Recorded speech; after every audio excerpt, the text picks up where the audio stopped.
Hello everyone. Our project is automatic mitosis classification using PCA combined deep neural networks. Mitosis is a process of cell duplication where each cell will give birth to two genetically identical daughter cells. Unusual duplication of cells will lead to cancer.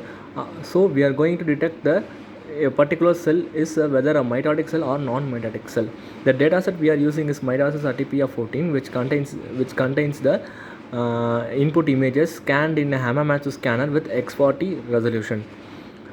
So the first stage is pre-processing. In the pre-processing stage, we are actually reducing the noise in the image. The dataset contains a noise called graininess, so we are reducing the noise in the image by applying a median blur. So this is an input image. After applying the median blur, this is the output image, and this is the output image. So after reducing noise in the image, we are going for candidate cell detection, which will localize the cells present in the image. For the technique we are used is binary inverter thresholding. So by using the binary inverter thresholding, we are detecting the cells present in the image. So after localizing, the cells will be displayed in the image like that. The next module we are going to see is the patch extraction. The deep learning model is actually trained on patches, not on the whole images. If we train our model on the whole images, a single image will contain both the mitotic and non-mitotic cells, so the feature extraction on a particular cell will not be accurate. So we are going to train our model on patches. So for patch extraction, we have the ground truth for the input images. So by applying the ground truth, we are extracting the patches from the original input images. So these are the patches extracted for a particular image. So the next module we are going to see is data augmentation. Class imbalance will take place when we have lower amount of data for one particular class and higher amount of data for other class. This will result in overfitting or underfitting in the model. So we are going for data augmentation to increase the size of the data set. The augmentation techniques we are applying is rotation and horizontal flipping.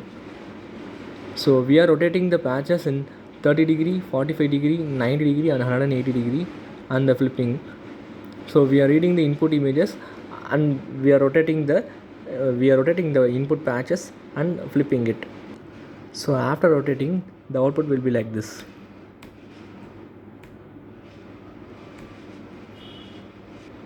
So next we come for feature extraction phase.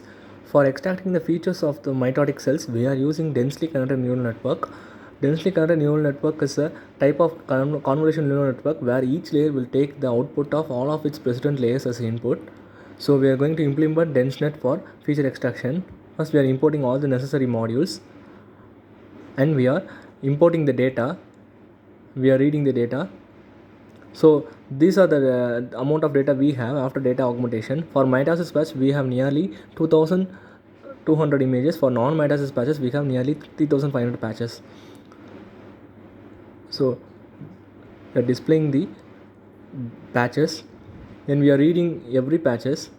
So after reading, we are the output will be split into two classes, mitosis and non-mitosis. So we are splitting the data set into training and testing set. The split is actually 70% and 30%. 70% for training data and 30% for testing data. Then we are building the model. So we are not going to use the pre-trained model. We are applying transfer learning. Transfer learning is applied by adding a convolution layer at the top and then the pre-trained model at the next. Then we are adding a certain number of certain different layers at the bottom. First we are adding global average pooling layer for reducing the dimension. Then we are going for a dropout layer, then a dense layer, then a batch normalization layer, batch and dropout layer, then the final dense layer. So after that, the model is fitted and run for 100 epochs. So after the model is run, we are going to extract the features from the model from the layer global average pooling layer. So after extracting the features, we will get the output in a CSV file where we contains 1024 features for a single image. Like that, we have nearly 4500 image input training images. So for all images we extracted the patches. For all images we extracted the features. This is our confusion matrix, where the true positives are 2200 true positives, 3500 true negatives, 33 false positives and 44 false negatives. Then we go for dimensionality reduction using PCA. By using PCA we are reducing the dimensions of the features. So after trialing with many values, 60 is the better value for our data set. So the decision tree classifier is our classifier used. So after reducing the dimension into 60, we are classifying we are predicting the model on a testing image. So we get an accuracy score of 0.97. So after that we are going to use an optimization technique called genetic algorithm. The genetic algorithm is by using the genetic algorithm we are going to optimally select a subset of features from the whole set of features. So after selecting the subset of features, we are getting a improved accuracy of 0.98. After genetic algorithm, we are going to optimally select the features using Gray Wolf optimization. Gray Wolf optimization will optimally select the features. So after running the Gray Wolf optimization, for training we have accuracy of 1 and for testing we have accuracy of 90. We ran the algorithm for 10 iterations, but after the 10 iteration the algorithm optimally selects the 486 features and produces an accuracy of 90.